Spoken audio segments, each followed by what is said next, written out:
Content inspection.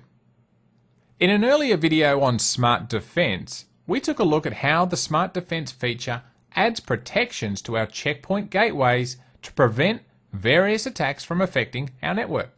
Well, in this video, we're going to take a look at content inspection, which is the checkpoint feature that allows antivirus and web filtering capabilities to checkpoint. So we'll begin by opening up our Smart Dashboard console and we'll click on the Content Inspection tab. Now, as you can see, this does default to the Database Updates page, which is probably the best page it could land on by default, in a way because it's the most important page. This is where you'll configure your Checkpoint user account to log into Checkpoint and download any antivirus or any IP block list updates. Now, it's not really news to anyone that's been around computers for the last 10 years that virus attacks can cause you no end of problems. And that's why it's so important to keep it up to date, as an out-of-date antivirus application really isn't a whole lot better than nothing at all. So the first thing you're going to want to do before you enable automatic updates here is to define a user center account that is authorized to download updates from Checkpoint. So I'm going to click on Configure Automatic Updates, and the first thing it's going to do here is ask us for an email address and a password to connect with. Now, I'm not about to throw out my username and password here for the world to see what my credentials are, but in order to show you guys the rest of these tabs, this window here does actually require something to be entered in here. You'll note if I try to click on any of these tabs here, I'm told I do need to fill this in, so all I really need to do to satisfy this window is enter in a space in these two fields, and now we can look at the other tabs. Of course though, until you actually enter in valid information here, you won't be able to log on and download updates, but since you guys listening would have purchased your Checkpoint license, you're going to get your logon details from them as well. So from this window here, there's really not a lot of configuration that you'll need to do. For our antivirus section, we'll be configuring where our gateways need to get their updates from, either the Checkpoint website, which is the default, or from our local Smart Center server. Every 2 hours, it's going to try and download any new antivirus updates. All pretty self-explanatory stuff so far. And if you're using VPN1 UTM edges in your network, then it's going to try and grab any antivirus signatures from the Smart Center server every 15 minutes. So these settings here, they are able to be changed and there's really no explanation needed. Do you want to get your updates from the Checkpoint website or not? And how often do you want to check and download new updates? Pretty simple. Alright, well, our next tab here, the Web Filtering tab, this is where we can configure how often our gateways are going to download the updated web filtering database. And that, of course, defaults here to 2 hours. Now, finally, on our Tracking Configuration tab, we can see that by default, we will be logging the results of updating our databases, but you can change any of these settings to any other notification methods if you like, or set it to none at all if you don't really want to know about it. Alright, well, let's cancel this now. And before we get stuck into the meat and potatoes of our content filtering, the final option we have here is to update our databases right now, so we can manually force an update if we like. Alright, well, on the left-hand side of our console, we've got two other options, antivirus and web filtering. And there's really no surprises as to what these things are for, and you'll see in a moment that both of these things are really simple to configure as well. So if we click on antivirus, you'll see here we have two sub-options, VPN1 UTM and VPN1 UTM Edge. But I probably should also point out, by the way, before we get any further into this subject, that you might be surprised to learn that antivirus and web filtering isn't actually enabled by default on any of our gateways, so you will need to turn it on. So if we quickly go and click back on our Security tab here, and I'm going to double click on my gateway object, and this is going to open up the properties for this gateway. You'll notice down here under the Checkpoint Products section that we aren't applying antivirus or web filtering. So before you can really even think about setting up your content inspection features, you might want to come in here and turn these things on first, or, well, you really won't be inspecting any content. Okay, well, let's go and cancel this now. And I'm going to go back to my Content Inspection tab, and we'll click on our VPN1 UTM section. In fact, I've already clicked that. You'll notice that if we click on the title here, it actually expands this rather than just having to click on the little plus and minus symbol. Okay, well here we have 4 protocols, SMTP, POP3, FTP and HTTP, which represent 4 very likely methods that files will come into our network, and therefore these 4 things should be monitored closely to make sure that only clean files are coming in.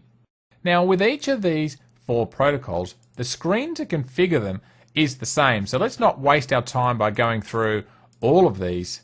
But suffice to say though, that here we're dealing with email attachments coming through our email server. This is for email attachments coming through our POP3 mailboxes. FTP and HTTP are for files that are being transferred via an FTP client or a web browser. Now with each of these screens, like I said, they're all the same. So let's just take a look at HTTP since we're already here. And the first configuration option we have at the top here is to choose whether we want to scan files based on the direction that they're going. And if we leave this default, if we choose to scan on file directions, this means that we can choose to scan files for viruses if the file is coming into our network. So in this case, since we're configuring HTTP here, this would be for when we're downloading files from the web. Now you'll note that we can also scan files that we're sending out, and that isn't checked by default, and whether or not you actually enable this one is largely going to depend on your own corporate security policy. Obviously, scanning files that you're sending out will add overhead since the file will need to be scanned, but at least you know that staff won't be sending out infected files, which could make for some nasty publicity if it occurred. Now we could also scan internal files as well, and those of course are files that are neither coming from the outside world or going to the outside world, but rather ones that are remaining within our network but are traveling through the gateway to get to one of our other networks. Now if we click on the exceptions button, we're able to set objects in our network here to be exempt from being scanned. So let's say I wanted my LA network here, this whole subnet, to not be scanned. We could select it and then add it to our exempted objects list. Now we can activate continuous downloads, and this feature, what it does is it scans the files as they're being downloaded to the client. Now this is good because it reduces the time it takes for the full file to be delivered to the client that it's downloading, since it's not waiting for the whole file to be available before it starts scanning it. Now the downside is with this option is that some files like PDF files and things like PowerPoint documents, they can open up on a client before the full file has been downloaded. So this means that the antivirus scanner may not actually pick up a virus-infected file until it's actually been opened on the client, which kind of defeats the purpose. But all in all, I personally wouldn't turn this feature on. But if you're in charge, then it's your choice. Now the final option we have here is this advanced button, and this is where we can choose what we want to log. If it's found viruses, we could log that, when it blocks files, and when it scans files. And on the notifications tab, we could issue a message to a client when we're blocking an infected file. Now you could leave the default message here or simply enter in your own, and we could also redirect the user to an error page as well. Now a final option up the top here in this drop down box is to configure a rule by an IP address, rather than the default, which of course is to base our rule on the direction that the file is traveling. So down the bottom here we can click on the Add Rule button, and here we'll be able to set up a source point and an end point or a destination point. So we could double click on, say, our source point, and we'll set this to our LA network and click on OK. And for argument's sake, I'm going to leave our default destination here at any.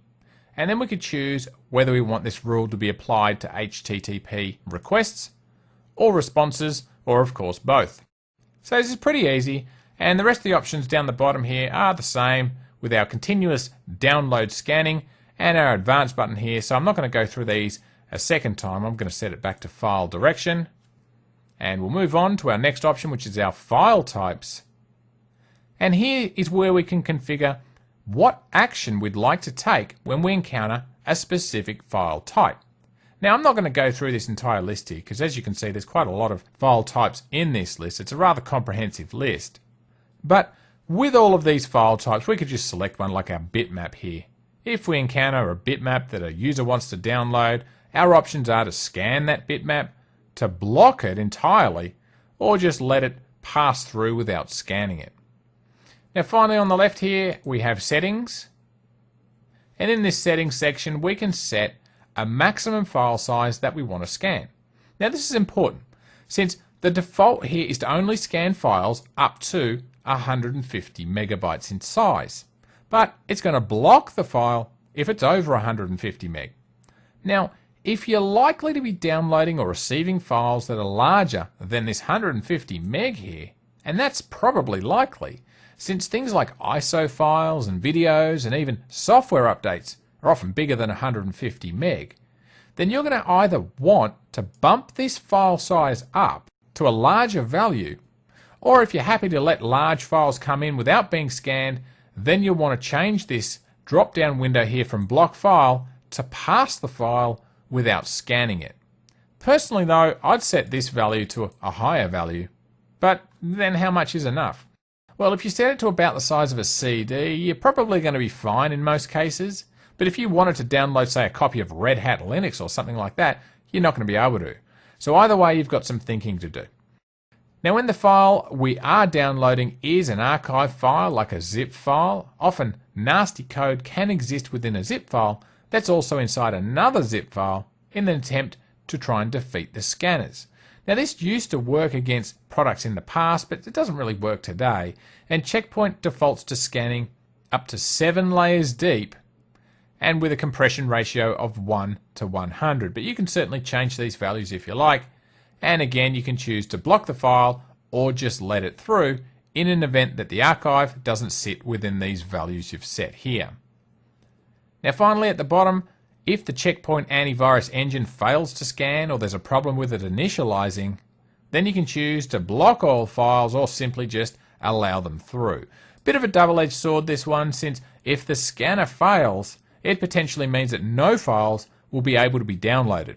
Or you could download anything without any protection. So you're in the firing line from users complaining that they can't download anything, or you're in the firing line from management complaining of the virus outbreak. But the fact is though, CheckPoint products are pretty reliable, so it's not likely that this is something you will experience often, if at all. And also you really should have other antivirus products running anyway within your network, so it's really not likely that you'll be entirely unprotected. Now in the next section here, VPN1 UTM Edge, this is where we can configure how VPN1 UTM Edge traffic will be scanned. We could set the scanning policy, and you can see over here on the right hand side that this defaults to scanning any SMTP, POP3 and IMAP traffic, and if we click on settings, we can set pretty much the same settings as we did a moment ago. A maximum archive nesting level and compression ratios and so forth. Alright, well let's move on to web filtering, since this is going to be a popular part of our content inspection, and this is where we're going to block or allow users from visiting certain websites. So we've got two sections here, web filtering policy and advanced. And you'll see this is all pretty easy to configure these things. When we select our web filtering policy option, at the top we have this slider control to turn the filter off or on, or we could set it to a monitor only mode where you're not actually going to block any URLs, but you will log the fact that people are trying to visit potentially naughty sites. Now you'll also note here that no gateways by default are enforcing our web policy, and you'll recall that earlier in this video we saw how to add that component to our gateways, but you can click on this button here, this enforcing gateways button, and you can add it in from here as well. So we'll just check the box here next to the gateway and then click on OK, and then just simply apply the policy to the gateway like we've been doing throughout these videos. Now CheckPoint categorizes URLs into one of these categories that you see here, some of which are being allowed through by default. These are the ones with the green ticks, and some that are being blocked by default, of course the ones here with the red X's. Now, there's nothing that you can configure here at all. This is all configured by CheckPoint themselves. But this is, at the very least, a place where you can check out what sort of sites are being allowed or not. Now right down here at the bottom of the window is this tracking section where we can log requests that were blocked or allowed. And you will note that tracking allowed requests isn't turned on by default, since it's really not a big thing to know that people are visiting sites that you're happy for them to visit. And besides, the logs would probably be huge. More importantly, we're logging Johnny's attempts here visiting sites that we prefer that he not visit, such as hacking sites or gambling sites or any other sites from these block categories. Now here under the advanced section, this is where we're able to override any of the settings we've just looked at here in our web policy. And that's good, because even though these blocking engines do a pretty good job of classifying sites into the right category, they don't always get it right. And sometimes maybe you do want to access a hacking site, for example, but only because some of them are a really good source of information about IT security. So here we can add URLs or IP addresses that we want to allow or block. So in this case, let's click on the add button here, and we will allow people to access the winstructor.com website, and we'll click on OK there. And no matter what CheckPoint says, when we apply this policy, we're always going to allow people to head off to the Winstructor website, even if CheckPoint were to classify it as a naughty site, which isn't likely, mind you. Now, blocked IP addresses and URLs is basically the same thing, except here we're always blocking. So the next option we have is network exceptions. Now, so far, this whole content inspection tab is going to apply to all objects in our CheckPoint infrastructure. So in this section here, we're able to define exceptions to that rule, whereby any specific source and destination can be excluded from enforcing our web filtering policy. Now, it's pretty easy to configure. All we need to do is select our second radio button here, and then choose Add down the bottom, and then select the object, for example, traffic coming from a specific gateway or a specific network, and then going to a specific destination. Now, it could be one gateway going to another gateway, or one network going to another network, or whatever you like, really. And then just simply click on OK. Pretty easy. Now, the final option we have is blocking notifications. And if you haven't already guessed, this allows us to set how we'd like to notify users when they're blocked trying to access something that we don't allow. So the default up here is to display this message that you see here, and you can certainly customize that if you like, although that's the cheap and nasty way out in my opinion. In most cases, you'll probably want to redirect the user to a specific intranet page where it clearly lays out the corporate security and web policy, and then lets users know who they can contact if they believe that they should be able to have access to this page. So in this video, we've talked about using the content inspection feature to prevent virus attacks and to control which websites users are allowed to visit. Now, as you've seen, although it's an incredibly easy part of CheckPoint to configure, it's really powerful and definitely something that you should be configuring as part of your security implementation. So we hope you've enjoyed this video and would like to thank you for watching.